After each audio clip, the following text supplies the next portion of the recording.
अभी आपके पास एक सबसे बड़ा प्रॉब्लम आ रहा है कि सर हम तैयार तो करते हैं, हम 2 बार 3 बार 4 बार जो भी आपके क्लासेस में पढ़ाए जाते हैं उनको हम बराबर तैयारी करते हैं, लेकिन रिजल्ट क्या आता है कि याद ही नहीं हो रहा है।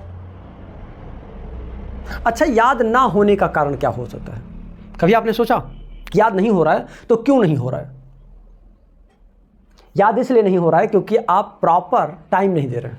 क्या नहीं कर रहे हैं? आप प्रॉपर टाइम नहीं दे रहे। जब आप प्रॉपर टाइम ही नहीं दे पा रहे हैं अपने सिलेबस को, तो फिर याद कैसे होगा? और इसको याद करने के लिए आपको थोड़ा सा स्ट्रगल करना पड़ेगा, यानी टाइम देने पर मल्टीपल रिवीजन करना पड़ेगा।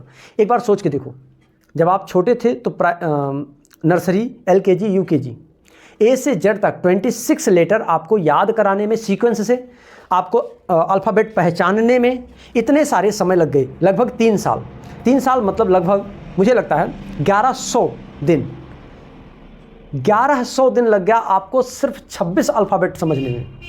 तो आप ये कैसे अपेक्षा करते हैं कि एक बार आप किसी सिलेबस को पढ़ाया गया है और आप उसे एक बार में ही पढ़ेंगे तो आपको तैयार हो जाएगा? कभी नहीं होगा। इसके लिए क्या करना पड़ेगा आपको? इसके लिए आपको सिर्फ रिवीजन करने की आवश्यकता है। किसकी आवश्यकता है? मल्टीपल रिवीजन करने की आवश्यकता है। जितनी बार आप उस सिलेबस को रिवाइज करते जाएंगे उतना ज़्यादा कॉन्फिडेंस आपके अंदर बिल्ड होगा और उतना ज़्यादा आप सिलेबस को तैयार कर पाएंगे।